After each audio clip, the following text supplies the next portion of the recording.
Yeah, I fly out to LA, having a great time, and the band take me to Claudia Schiffer's husband's birthday party, which is at the whiskey bar at the Sunset Marquee, or just in the Sunset Marquees. It's the only time I've been there. And there were loads of kind of weird, famous people in there, and, some I knew, some I didn't.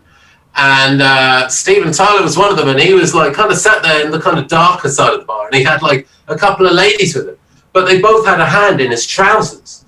And the craziest thing is he just started a conversation with me. It's just like, yeah, man, no, how's it going? What you up to? You having fun? And I'm just like, do you want 10 minutes? Shall I come back? Am I getting in the way? I can multitask. And he totally could multitask. He was talking to me while they were going at it. And, I ended the conversation not knowing whether I should have just stayed longer just to keep talking to him. But yeah, he had a great night, I had a great night, and then we caught up afterwards, and he definitely looked a lot more relieved. Hey, welcome to another episode of 2020. My name is Cory Peza, here as always with Siobhán and Ben. We have a wonderful episode, taking another step outside of just your basic crazy rock star guitarist and talking to someone who wears many, many hats. None of the guitarists we've talked to have been basic. Well, with that said, today we were talking to Amit Sharma of Kerrang, Guitar World, legendary journalist, has talked to so many of the people. Total Guitar. So many of the people that we've interviewed that we look up to that are our music heroes. He's talked to them all. 2 magazines right now on different sides of the pond with Metallica on the cover, and he's part of those stories. Yeah, it's kind of a big deal. Check it out.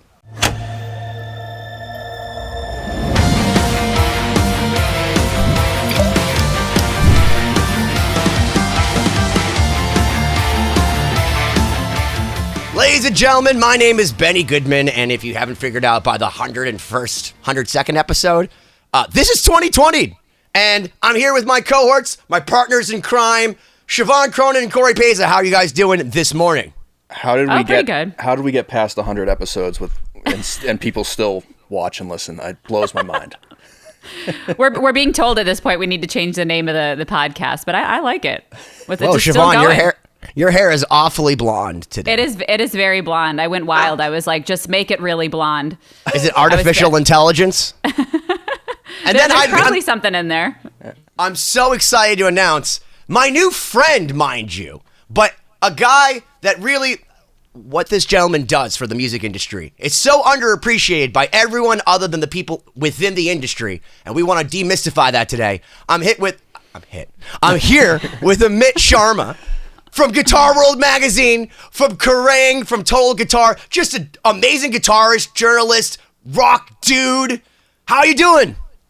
Dude, I am incredibly honored to be joining you guys today. And like I say, I'm really, really, really proud of this new friendship that we formed, Benny, because, I've always wanted a friend called Benny. There's so many Bens out there. So many fucking Bens, and it's really hard to find a good Benny that you want to keep. The problem is they're all 5 years old. Yeah, that's another thing. So yeah, the police had a word with me about that, actually. Or they're in a Michael Jackson song forever. But when I think of Benny's, I always go back to maybe Total Recall, and what a compelling character he was, wasn't he? I've got 5 kids to feed. It's a sad ending for Benny, of course. Sorry about the spoiler, but I'm sure you've all seen Total Recall, right? Benny gets screwed. 3 boobs? I mean, that's the smartest thing ever. Is instead of 2 boobs, they're like, we're going to flash a chick, and we're going to show you 3 boobs at once. That blew my mind. I'm like, I didn't know that was possible, Hollywood. You can have 3 boobs at once. Pioneers, really. But now you're my new favourite Benny, so there you go. That's Battle of the Bennies. It's over, mate. We have a winner. So where are you tuning in from today? Because we're the 3 dumb Americans here, but obviously, love having representation from across the pond. Can you tell us about where you are right now?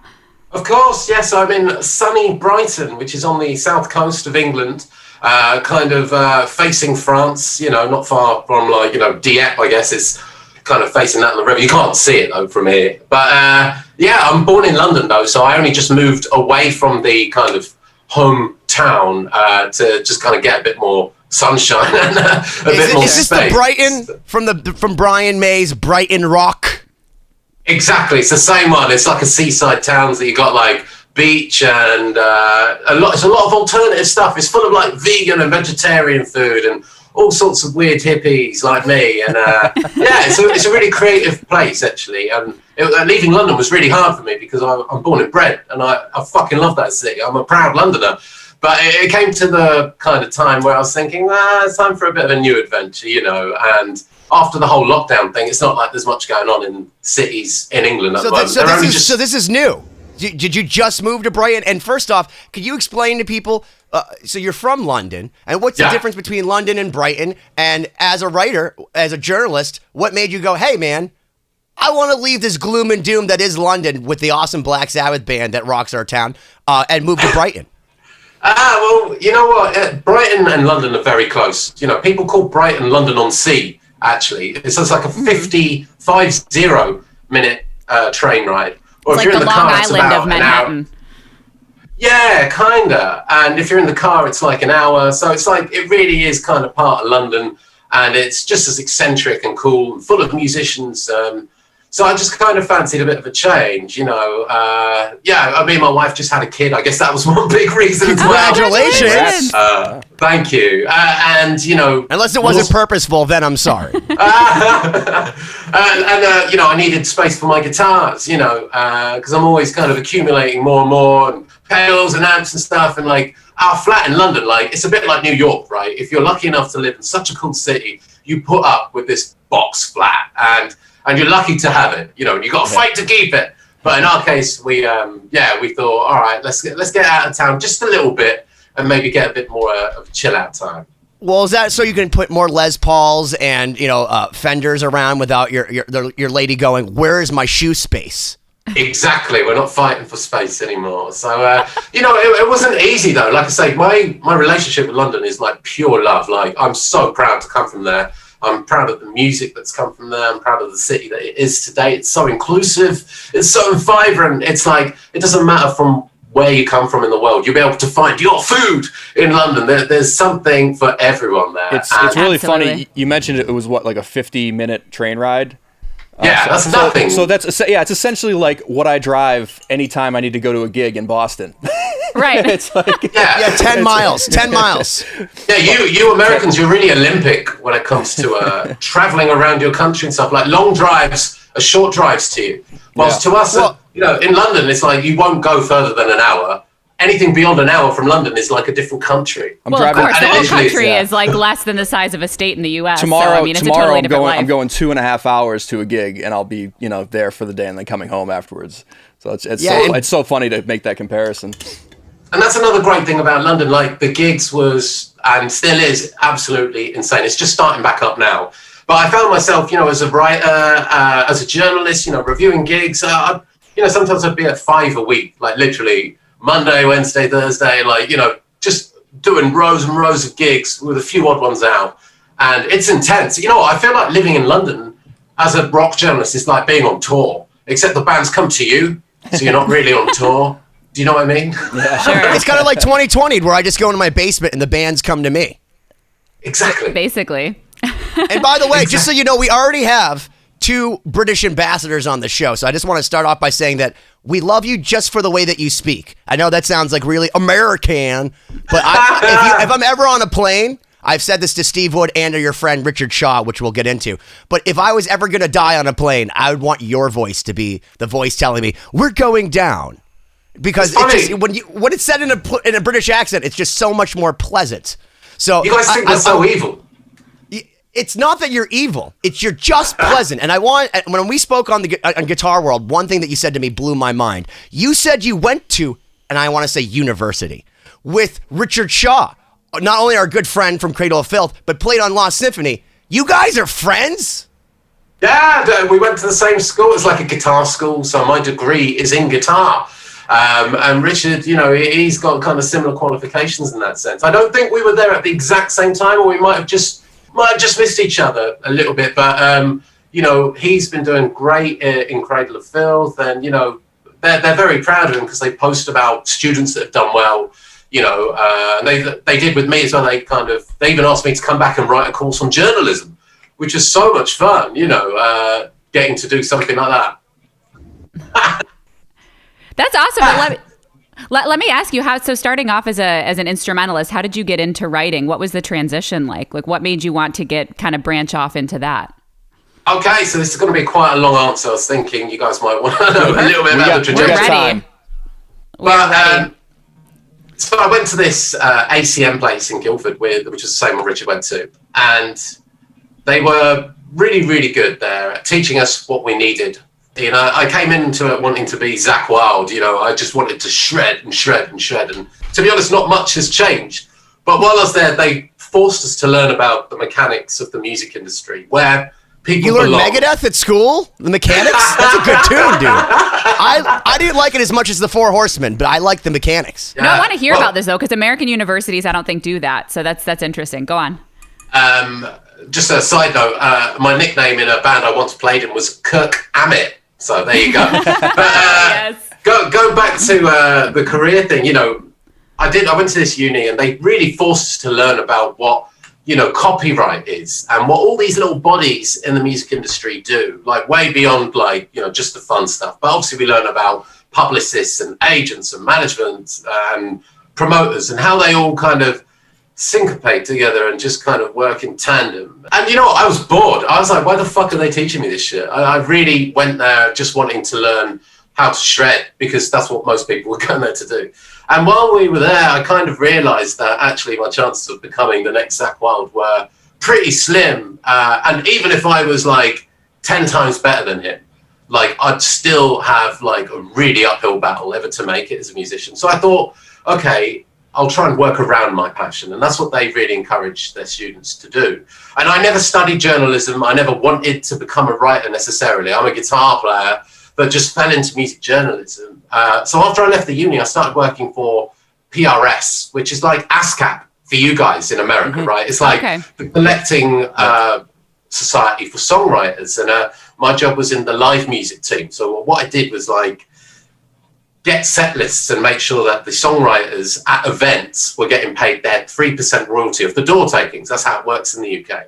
So I was doing that, and because it was in the live sector, it didn't feel too backseat. I still felt like, well, you know, they send you to festivals with a AAA pass, you get to meet like all the bands, and basically you knock on their dressing room doors and you're telling them, oh, you're going to probably get paid X amount for playing here today, on top of what you're already getting paid, considering rock musicians generally write their own music.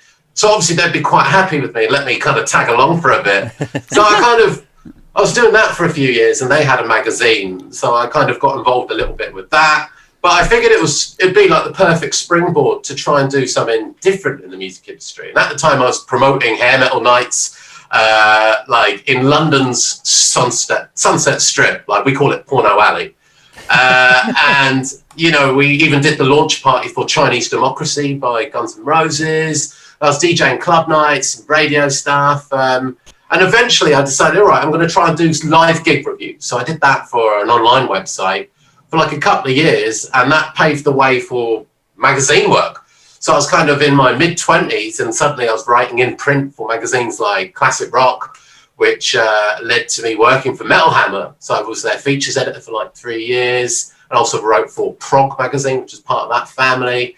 And I did that for a few years, and then I left to work for Kerrang and returned to the guitar mags, because I did do that kind of early on.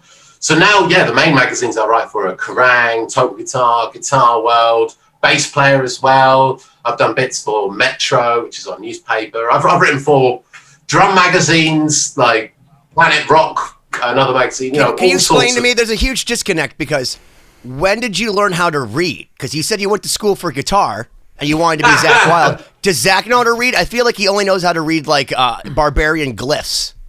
Yeah, when you email Zakk, it's all in capitals and like, and then father this, father that, right Doom. You know, like Father Amit. You know, is it Father Sharma? Is that how they say it? He actually calls me that. I wouldn't doubt it.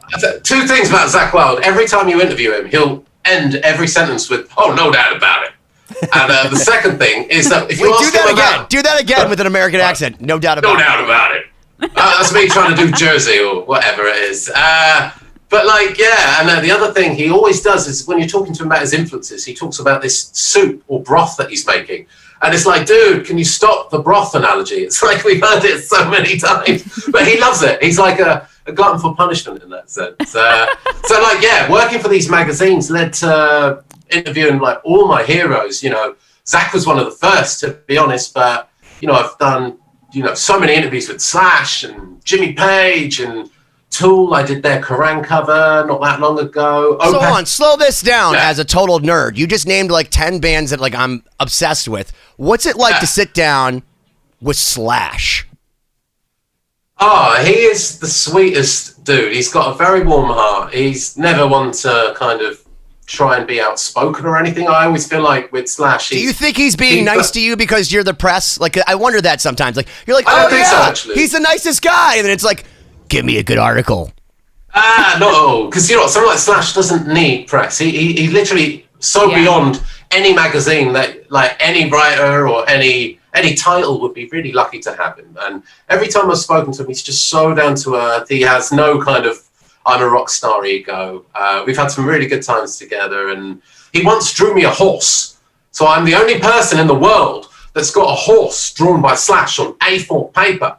I've got it framed. It's really, really cool. He signed it as well, and I've got a picture of him holding it. And it's amazing. Who else do you know that's got a drawing of a horse by Slash? No one, mate. No one. Absolutely. So let me ask you, how did you go about learning how to write? Because it's not a skill that everybody has, especially, you know, musicians. We're not really reading and writing a lot. So did you just do it by practicing like in real time in the jobs that you had? Like, how did you become a writer in terms of the art of writing?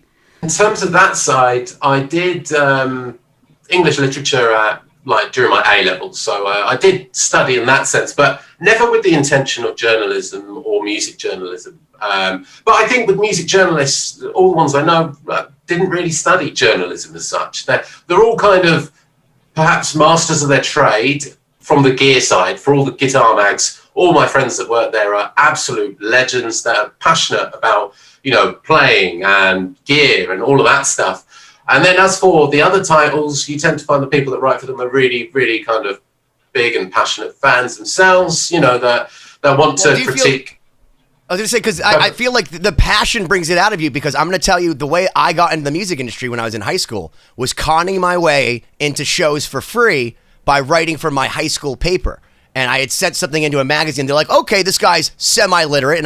And basically I had learned I read a lot of books when I was younger. I stopped doing that. I'm done with that now. But I read a lot of magazines, and you read these magazines, so you kind of like inside your mind, you're like, okay, I read that review of Black Sabbath, that review of Aerosmith. I'm going to imitate that style in my mind. And then I found myself writing it, but because you're so passionate about Jimmy Page or so passionate about Slash, it makes you want to write better for them because you're explaining about them to your people. Do you feel like that empowered you to become a better journalist, and that maybe you took it more seriously because the subject matter was so important to your heart?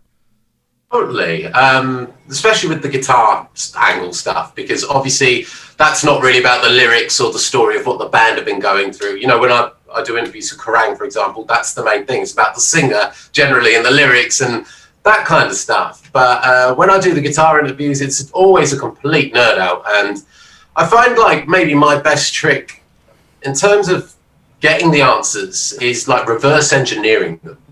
So when I'm talking to an artist, quite often you ask a great guitar player, oh, what were you doing there? And that lick, you know, that solo's great. They don't really want to talk about it too much. They're not going to tell you how they came up with it. And they don't really want to kind of go into it that much. But maybe us musicians were a bit secretive sometimes when it comes to that. Well, some Japanese kid watches it, and then some 5-year-olds playing Slash's solo better to Slash, and then Slash is getting all these emails like, hey, did you see the 5-year-old girl in Tokyo playing November Rain better than you? And he's like, fuck me.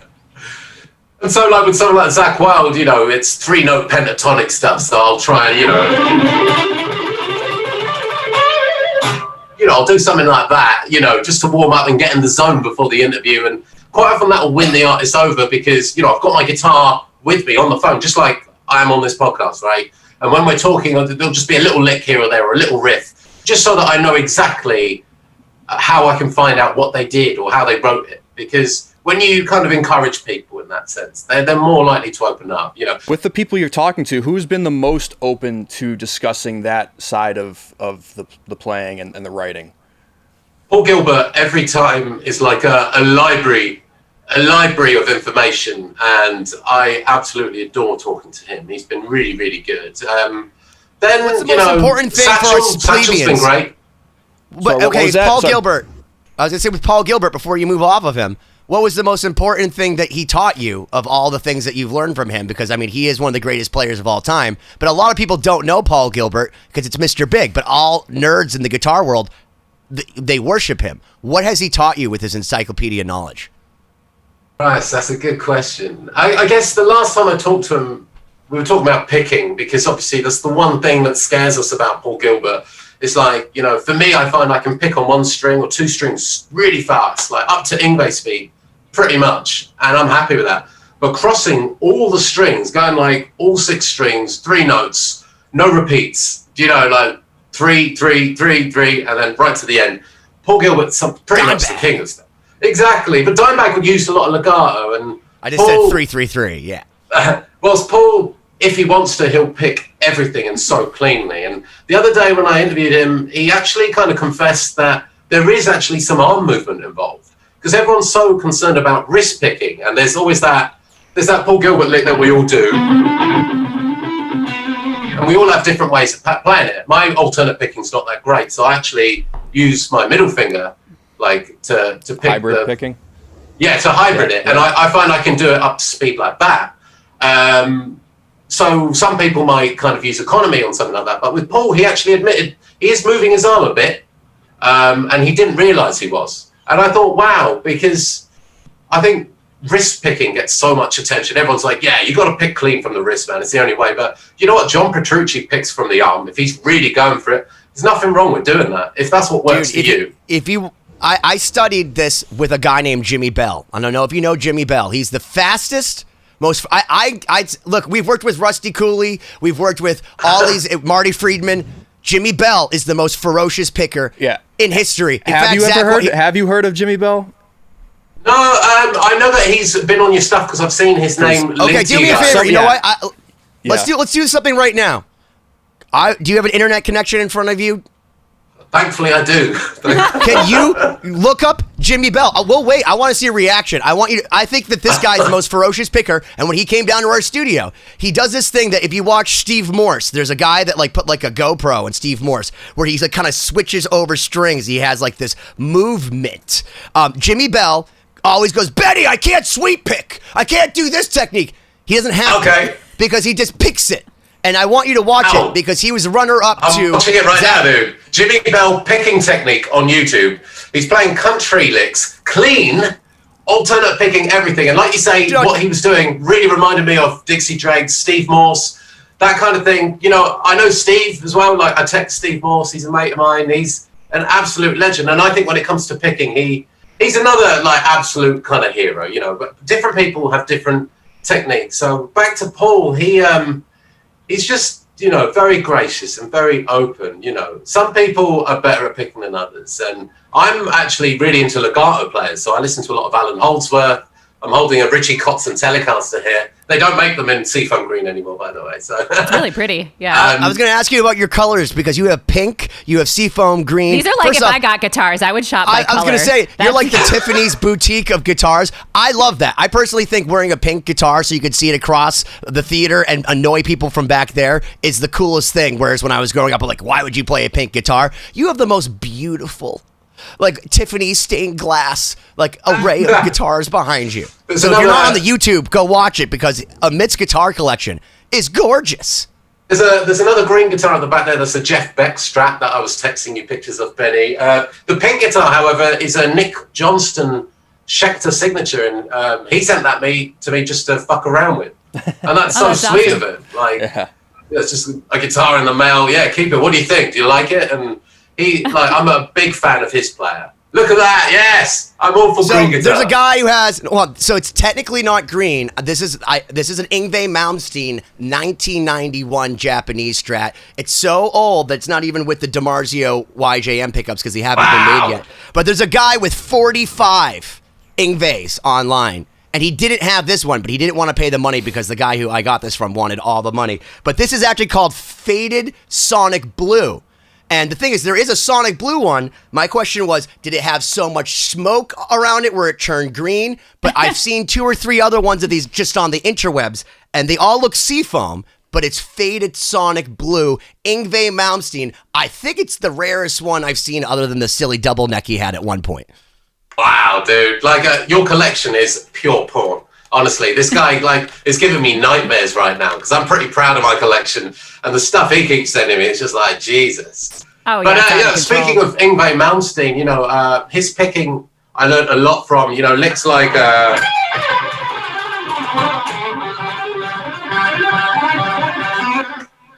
that one, and yeah, I don't know. I think he Trilogy Suite, guys. That guy's a big influence on me too. So I'm lucky in that all of these players have shaped my life and made me the musician I am. And first time you interview them, you might not really get to know too much. Scratch the surface, but come the fifth or sixth time, it's like, hey, Steve, hi, how's it going? Oh, how you doing again, man? Or John Petrucci, who I've gotten to know really well, and Richie Kotzen, who's like my biggest influence. Like I say, we've hung out every time he comes to London, and I've hung out with him in LA. So I tell you what, that's one of my favorite things about the job. Not only, there he is. Richie. In my studio, I have Richie staring at me at all times. So if I think I'm any good, I go, Richie, I'm playing Yngwie Strat. And he goes, It's an imposing looking picture, too. Well, I have Michael Schenker on the other wall staring at me. I've opened a portal with guitar players staring at each other around me. So like Eddie Van Halen's over there, Brian. So anytime I think I'm any good, before I send it to Cory, I go, what do you think, Richie? And he just stares at me. You mentioned that like, the first time you interview someone, it may be a little more superficial, and then the more you get to know them, the more they open up. Like, how do you approach each new time that you meet with someone that you've spoken with, a numerous amount of times? Do you dig deeper? Do you try to find what's current with them? Or like, what's your approach when you're going to write an article like that with someone you've met with a ton of times? Totally. Let's go back to good old Paul Gilbert, because everyone fucking loves Paul, right? He's been playing a lot more jazz and blues-based music over the last decade or so. He's also transitioned into a slide player. So it's like, you just got to be a fan. Just watch these artists evolve. If you listen and use your ears, it's clear what they're doing. And funnily enough, when I started writing, and I was writing for less geary mags, more straight kind of rock mags and stuff, but big ones. I always felt like the gear side was like, I was a bit guilty of it. I was almost a bit embarrassed of it. Like the fact that I went to university and that, I learned all my scales, like I'm classically trained, and, I've got near relative pitch, and, all of that kind of stuff felt so uncool. And who would have thought that would end up becoming like my ultimate, cool. Yeah, it is cool. But that would end up becoming my biggest USP as a writer. And, so many of my friends have, struggled, with lockdown and the whole thing. It's been awful for everyone. And I've been really upset to see good people going through like dark times. But the weirdest thing with me is that I've had more work than ever, because the gear mags are selling loads as well, from what I'm told. Like everyone's at home and just wants to play Led Zeppelin. So fuck yeah, man, great. If that means I have to interview Jimmy Page again and help people understand what to do with a pentatonic scale. Can I tell you something that I love about you? Because I sent you a song, and you remind me of Ollie Herbert, because Ollie Herbert, anytime you'd send him something, when it'd be like, oh man, you played that great, he'd be like, the mixolydian was used properly, and I love how you sharpened the fourth and the seventh So I sent you a song, and you wrote, think the guitar leads are a mix of Phrygian dominant, and diminished, by the way. Fuck, I need to get laid more. And I'm like, I played in the Phrygian and the Phrygian dominant. Like, what's the difference? I don't even know. I worked on the song. I spent millions of hours on it, but you're like, this is what you did immediately. And I think that that's an amazing skill, that you're able to be like, oh yeah, the Ionian A5. Wow, that's totally what I would have done there. Well, the difference with the Phrygian dominant, of course, is that raised third. It's like a major it's like third in a minor scale. type Zeppelin. So,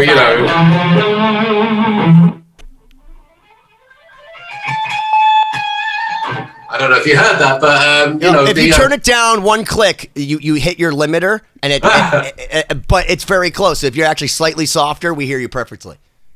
So it's kind of I don't know. I love scales. I love chewing theory. Here's a fun story because it involves Siobhán. We met randomly like 4 years ago because as a journalist, I get flown around sometimes. So maybe a bit less so these days as budgets are tightening, but you know, the travel is so much fun. And my last visit to America involved coming to see Starset in Pittsburgh, and you know, I got to see the show, and I remember us having beers after, and you know, that's one of my favorite things about the job, you know, because you get to make connections with people, and like here we are all on this podcast. It's crazy. You know, I look at all the guests involved with Lost Symphony, and it's like, dude, these are all pretty much 99% people I email myself and keep in touch with, like Marty Friedman, and you know, all sorts of like amazing players, Bumblefoot, you know, and then obviously there's Richard Shaw and Alex Skolnick, who I know. It's like, it's crazy. And then I'd only interviewed Marty, once. Jeff Loomis, Angel Vivaldi, Jimmy Bell, Joey Concepcion, Satchel. I've interviewed Satchel so many times. Me and Satchel. No, let him go. Go Rusty, on. I've done. Satchel, you know, is a good friend of mine. We keep in touch too. So, like, all of these people, like you say, Loomis as well. I reviewed his new Jackson guitar.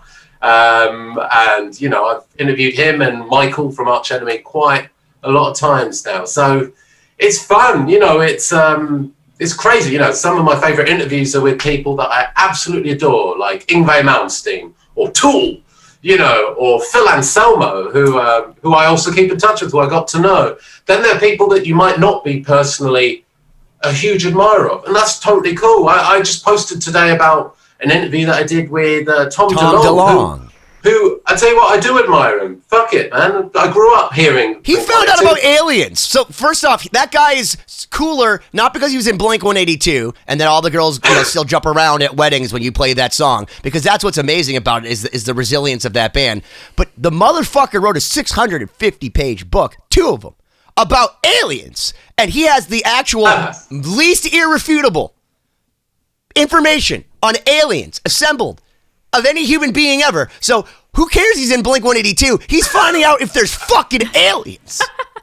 Exactly. And actually, you know, what one thing that I realized just from the research ahead of the interview was that 2 of the videos he'd leaked himself had been confirmed by the American government 2 years later as UFOs. Like, genuinely unidentified flying objects. But do you know the weirdest part about it? Go. The weirdest part is that his custom model is also Seafoam. Yeah. That could be, yeah. That is a connection for sure. Can I ask what it was like, not to change the subject, but interviewing Yngwie? Because he's someone that seems like very unapproachable in a lot of ways, as Ben can probably tell. So I wonder what's it like. I'm going to bring out my set him? list just in case. He was always incredible. My first time interviewing him, he came to London, and I was working in a magazine at the time, and it was like he was coming to the Houses of Parliament, you know, Big Ben. It's what all people want to do when they come to London, you know, see stuff like that. But this was a guided tour inside, like backstage, with one of the politicians who had affiliations with the music industry. So my job that day was to leave the office and take Yngwie and his wife to the Houses of Parliament, and like through the back bits where like people don't usually get shown. And then you end up at this bar, which is on the terrace off the Thames. And, you know, we just had a drink together. And you know what? I will forget everything you read about some of these people. Yngwie is absolutely sweet. You know, his wife, April, you know, both of them have just been so nice to me over the years. I mean, the guy, you know, I think he's such an important guitar player because the whole neoclassical thing, he really was responsible for it. Like, of course, you had Richie Blackmore before, and I'm, you know, rock and classical, you know this probably more than anyone, Siobhán, because you're such a brilliant musician and violinist yourself. But, you know, they collide so well. But Yngwie was the guy that fucking, he made it go turbo. He turbocharged it. And I still think to pick that clean and that effortlessly, and I don't know, he's such an inspiration. And yeah, he's one of those guys that's got a bad reputation. But I don't know why, but it's Have wrong. you heard him sing? How about the singing thing? He's saying so listen, okay. I loved Yngwie because Yngwie was like the opposite of Ozzy. Ozzy found guitars. He's like, oh, you found Randy through Ozzy or Jakey Lee through Ozzy. I found Doogie White, Jeff Scott Soto, all these amazing singers. And then Yngwie's like, nah. And then you listen to his new record and it's blistering. And then he sings like one word. and it doesn't even sound like anything because you're like, that was what he said because the lyrics are on the screen, and you just wonder, like, at what point do you get like so brilliant you're just like, I have to do everything myself. I can't even get a Doogie White. I can't even handle being in a room with a Jeff Scott Soto because I have to do it myself. Like, is that okay? Totally okay, because I think the best musicians, and this is just me speaking personally, are the ones that are like absolute control freaks. Like Trent Reznor is one of the people I admire most in this whole kind of musical landscape. Opeth, one of my favorite bands, so Michael Lagerfeld, their singer and guitar player, he writes everything, he orchestrates it. Jimmy Page did it with Led Zeppelin. I like people that want to be in charge and like really, really see their music as like the full thing. Not just like, you know, the guitar player writing riffs in his basement or the bass player plodding along. Well, like, Sting showed up to practice one day and said, here's Synchronicity, and handed it to Stuart Copeland, and like, you guys are going to make this, right? And that's like literally played like every single part with Sting. That's basically a solo record. Well, that's a huge part of how Starset operates too. I mean, Dustin is like the true creative vision, and you know, he has a very fulsome, you know, vision of what he wants exactly all the time. And I think that's why it works. You know, I totally agree with you. It's when you have someone that's super, has a strong vision and they're very, you know, controlling of that vision. I think it helps a lot. Totally. You know, I'm not saying that's always the case, but I just feel like a lot of the bands I gravitate towards have that, perhaps one person, the guitar player doing a bit more than guitars, like they're literal geniuses in my mind. And, you know, me and Benny have spoken a lot about our love for Dream Theater, for example, and, you know, love them. They're a collective for sure, but come on, like John is so important in that. And, you know, he's always been really, really sweet and encouraging. Like, I seem to talk to him every like couple of weeks at the moment because, you know, like I work for quite a few magazines, so I might end up interviewing him across the same album for different titles.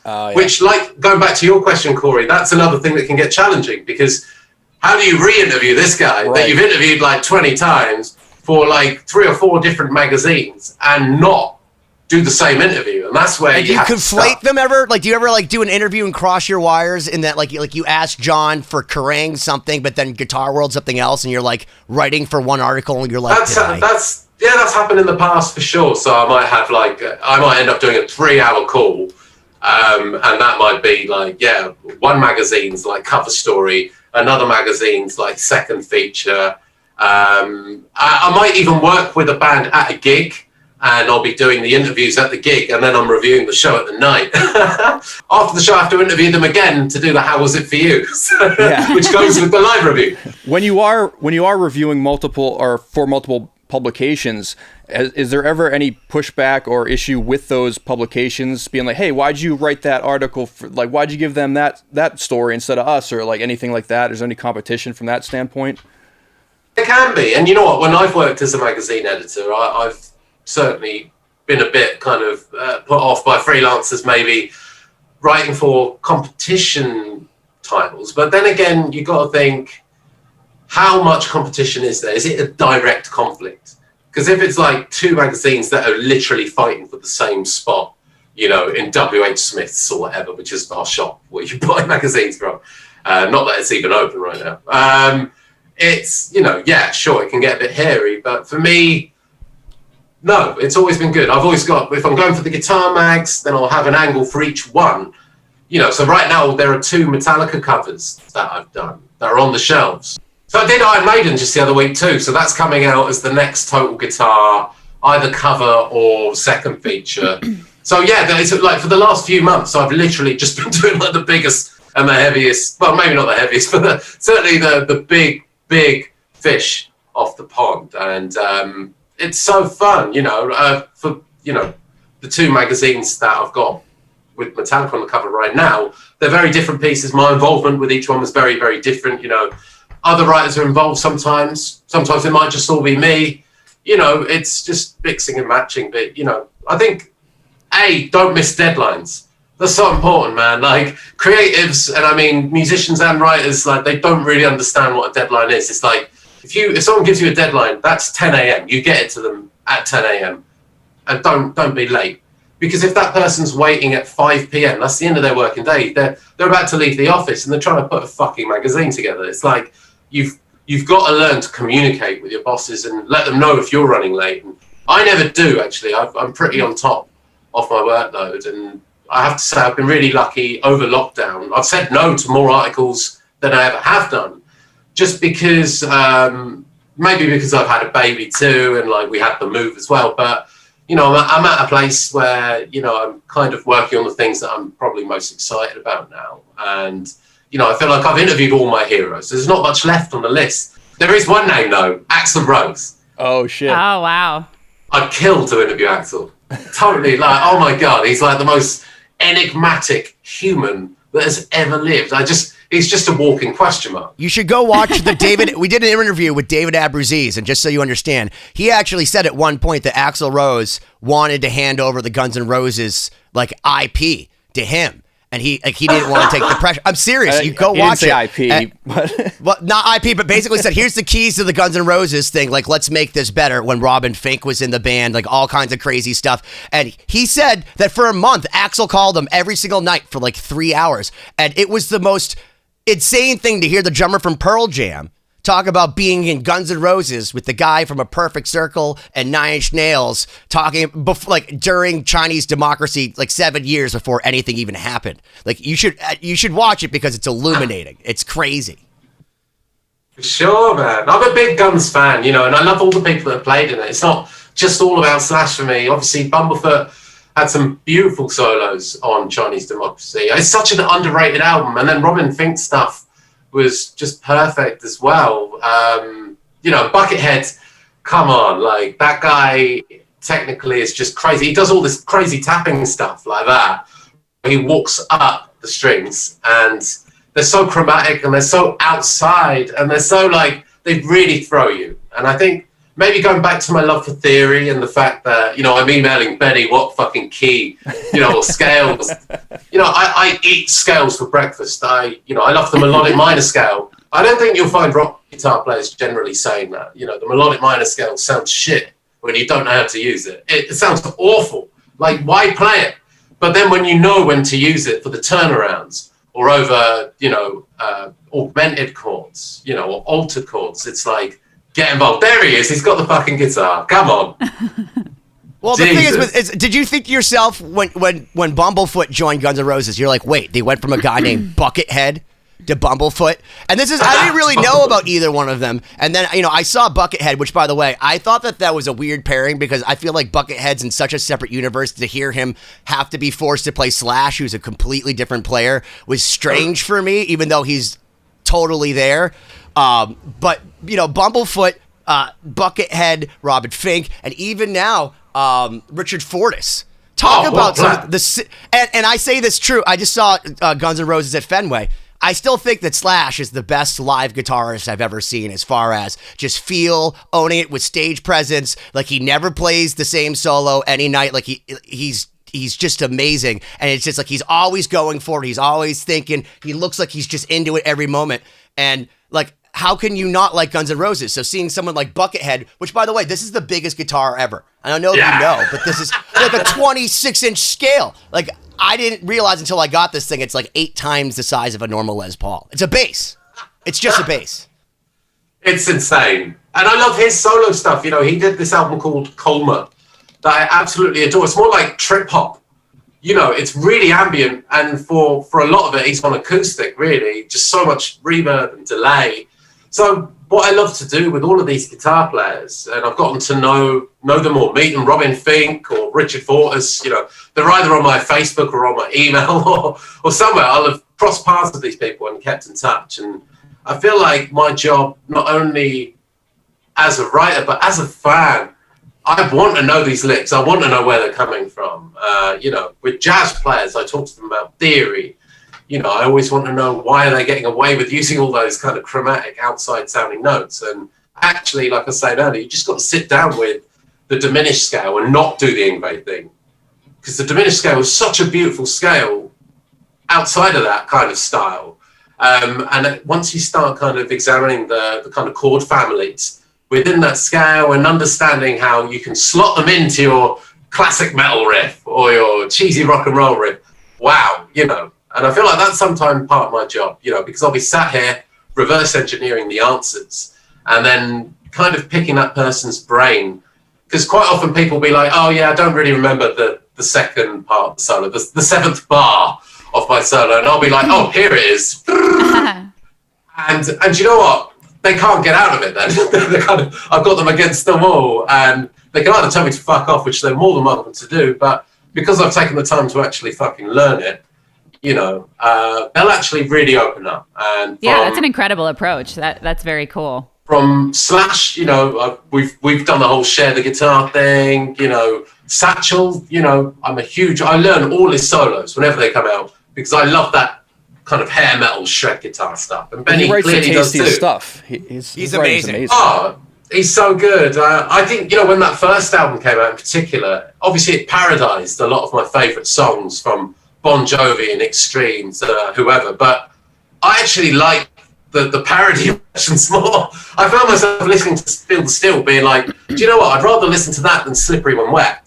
Do you know what I mean? That's a killer out. It's almost like he sat around for 20 years playing those songs and said, how can I make them better? And then did. He texted me like just the other day, actually. I just got an email back from him. And I know the fight for the bass player position's really heating up. And there's two last contenders. And it's me and Benny. So he came on our show, and he actually, just so you know, the only reason, and I said this to Satchel, the only reason I knew that Lexi had left was that I got messages on my phone, are you going to be the bass player from Steel Panther? And I'm like, for Steel Panther? I'm like, that's awesome. And then immediately I realized I'm not bitching enough, I'm not tan enough, and I'd like to say I'm dumb enough, but I need to smoke more. Yeah, I mean, it'll be a tough fight because you look better with your top off. But I'm too much of a musician to be a bass player. That's the problem. Yeah, tell that to Cliff Burton. You can't. So. I have an Ouija board. But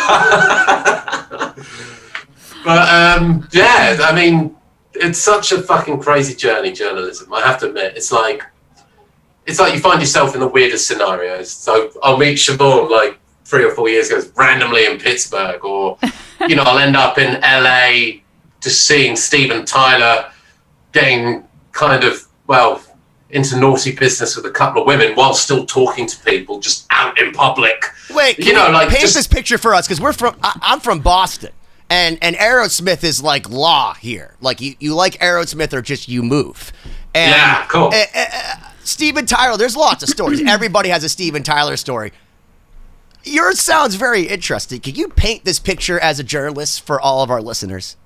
I get flown out to LA, and I'm not going to say the band who I was working with because they're the ones that kind of took me to where I ended up. But yeah, I fly out to LA, having a great time, and the band take me to Claudia Schiffer's husband's birthday party, which is at the whiskey bar at the Sunset Marquee, or just in the Sunset Marquees. It's the only time I've been there.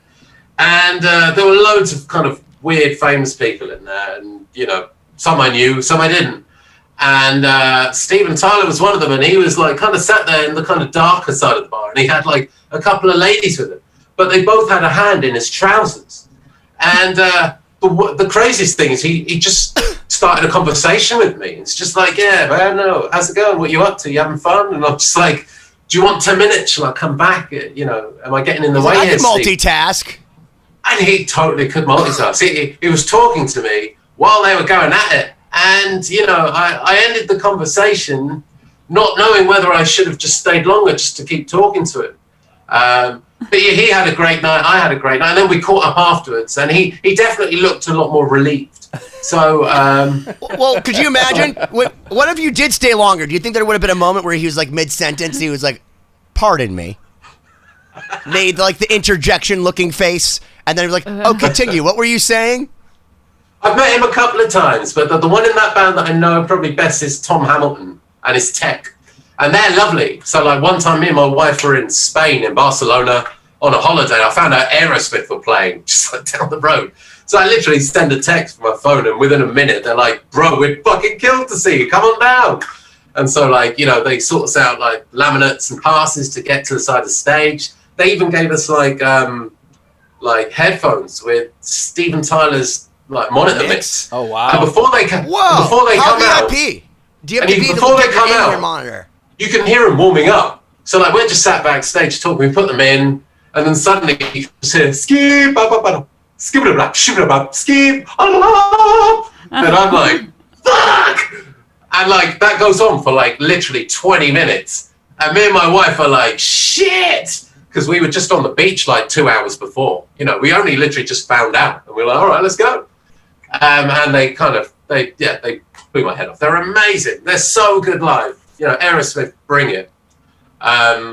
So, you know, just from interviewing them over the years, you know, it's been a lot of fun. You know, you form kind of friendships and you end up in weird places, like I say. You know, I've ended up going to Colombia, you know, which isn't a place that I knew much about. And it was before all the kind of Netflix Pablo series stuff became cool. And I was blown away by how warm and inviting the people were there and how passionate all the metal fans out there, because they don't really get as many of the big shows. And, you know, I interviewed some of the bands while I was out there and stuff. And, you know, I've been kind of to America loads and all around Europe. I love Europe the most. Sorry.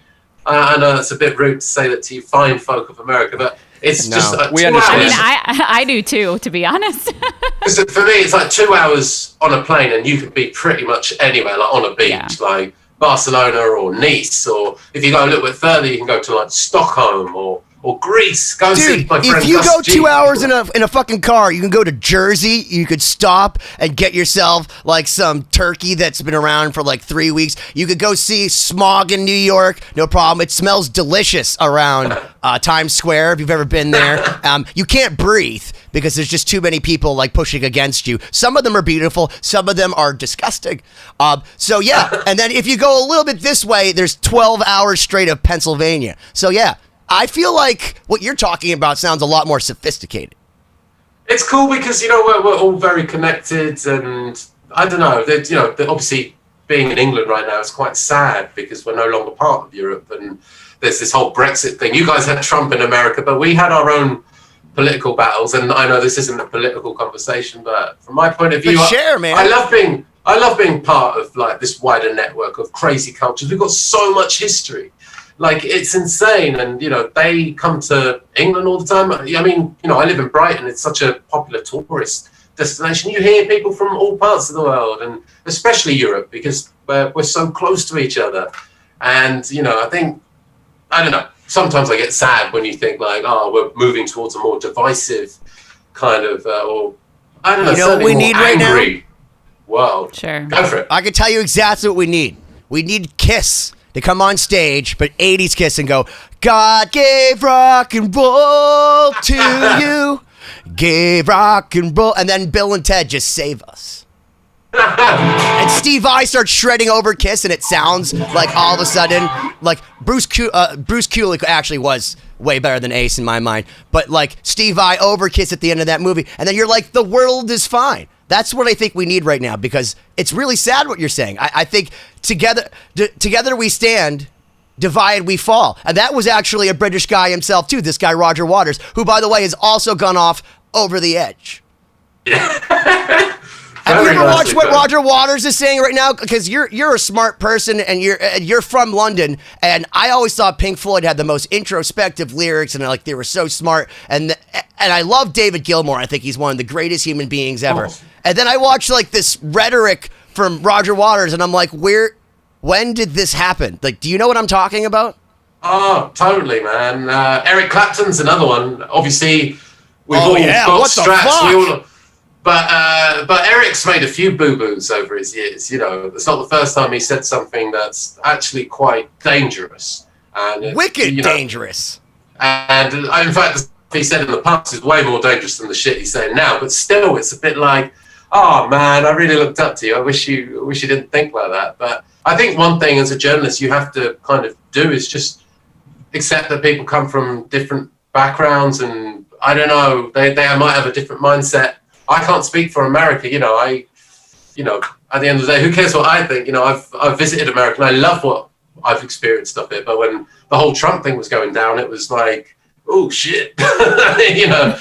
But my point is, we have our own kind of little battles up here in the UK, and you know, the best part is, you get to travel, you get to go to these weird festivals that are a bit further away, and you just meet people. You're constantly kind of just crossing paths. And cool. Well, as we're coming up to the end of our first hour here, and maybe in the next hour we can hear some more specifics about some of these festivals and the places you've traveled to. Because Sure. we all love the backstage tour stories and stuff like that, so we'll dive a little deeper. But we appreciate you taking time out of your day to sit with us and share your experience. So where can people find more out about you? I'm on Instagram and Twitter like everyone else, I guess. My name, so to speak, is 666 Amit, Amit. So come and say hey. I've also got like a website too, which has got like some of my portfolio stuff, some of my cover stories, because I've done a lot of big features, on Iron Maiden or Black Sabbath or Led Zeppelin and Tool and just all these big what rock can bands. We go read right now? Like, so if I was going to either Google's you or walk into a store here, what you said you have 2 cover stories with Metallica right now? What magazines are Yeah, so Guitar World in America currently has Metallica on the cover, and I was part of that kind of team that put that together and wrote some of it. And then in the UK and Europe, we have Total Guitar, and I think you can get that in America too. And I did the lead kind of interview with Kirk about it, talking about him writing Enter Sandman, the Phrygian Dominant, both of them, Benny. So think about that, major 4. In Wherever I May Roam, just things like that, talking about, I don't know, the use of wah-wah, or the way he uses pentatonics. I find guitar players will look at the fretboard in 2 ways. They'll either look at it as pentatonics and add in the notes, or they'll think in terms of 3-note per string, like modal scales. And I feel like one of my best things as a guitar player myself is that I think I can wear both hats. I can kind of choose when I want to go down the pentatonic route and then obviously play more modally. And I think a lot of my favorite players do that too. Have you ever seen John Petrucci go from like super modal to just a few choice pentatonic notes? I listen to a lot of blues too. So guys like Joe Bonamassa, Eric Gales, they've all been huge influences on me. And I love interviewing those guys too. I know this is a bit rock and roll and Lost Symphony and Starset and all that. No, it's anything. And just so you know, Joe Bonamassa is trying to sell the guy who puts on the show one of his 58 Flying V's, and we just sent him a picture of my buddy's 52 Esquire. So we love Joe, and Joe did a lot of the work behind the scenes for Jason Becker. So, and he's one of the greatest guitar players and guitar nerds. Like, he's a self-proclaimed guitar nerd. So, first off, this show transcends that. Like, I hate people that are like, metal only! There's Slayer, there's Maiden, and then there's Sabbath, and it's Sabbath with Dio. It's a separate band. It's called Heaven and Hell. Like, I don't like people like that. I think it's awesome if you can go and listen to Britney Spears, or Bon Jovi, or Aerosmith, or Metallica, or fucking EDM for fucking 6 years. I don't give a shit as long as you appreciate all it. music. Yeah. Oh, yeah. I listen to a lot of, like, dance music, too. I love Deadmau5 and... I listen to Skrillex just like any other person. Aphex Twin, Square Pusher, stuff like that. But when it comes to the jazzy guitar players, I've interviewed George Benson. Like, what a huge opportunity, to speak to someone like that about their approach to jazz. And the weird thing is that he's the biggest influence on my favorite lead player, Richie Kotzen. So, like, if you ask Richie, where are you doing all those kind of chromatical notes? Where are you getting all that from? And he'll just literally tell you, listening to George Benson. And that's the beauty of music. Even what you guys do in Lost Symphony, I love the fact that you're bridging things that are actually very related. Rock and well, you just mentioned something important, because a guy like Yngwie Malmsteen took classical and made neoclassical, in that he took like Vivaldi and Paganini and made that cool. Richie Kotzen, who goes all the way back again to like, the Mike Varney, Jason Becker days, Marty Friedman, all like that same school, Paul Gilbert. He basically took the jazz, so like neo-jazz almost, because he took like a guy like George Benson straight up, not ripped him off, but did the same thing as like a guy like Slash for blues, where he's like, oh, you blues players, Eric Clapton, I'm going to make Eric Clapton if he was Randy Rhoads. And that's like kind of what Richie Kotzen did for jazz, is that like for me is that he put a little bit more shred on it. He played really clean and he did it in a rock scenario. But even to this day, he's playing sometimes with his hands and all, and it's fucking bananas. It's crazy. I like players that use those outside notes. So Nick Johnston the pink guitar there. He's a very outside player. Guthrie Govan, he's from England. I love the fact that the best guitar player in the world comes from England. We win! I mean, you won't be able to beat that. Like, that guy can do anything. He's a guitar player? I thought he was like a Jedi scientist. He just like looks at you and you're like, the arpeggios are gone to your brain. And it's like, you see that guy too. He looks like Sideshow Bob from fucking Simpsons. And it's like, Sideshow Bob? This is the guy that's the greatest guitarist? I thought it was a Portuguese from the Azores. There's this Sideshow Bob's the dude? Wow. And as usual, you like to derail the end of the episode, Ben. He taught at the university that I went to, as did a guy called Dave Kilminster, who plays for Roger Waters, the main lead guitar player in that band. And he also played for Stephen Wilson. So, the whole guitar uni thing, was really good because a lot of the session guys I was getting taught by, helped me get into some session guitar stuff. So I'll probably talk about that in our next chat and let you know who I've played for. And there's a few other things that I've done across the years. I was in Game of Thrones, but you won't have seen me. So what's his face? All will be revealed, I take it, in episode 2. Siobhán dresses Khaleesi just for you. How about that for a teaser? There we go. So stick around for part 2. But to me, that's true artistry. It's when you're pushing the boundaries of where it happens. Like this is why it's weird, because I've never considered myself an artist.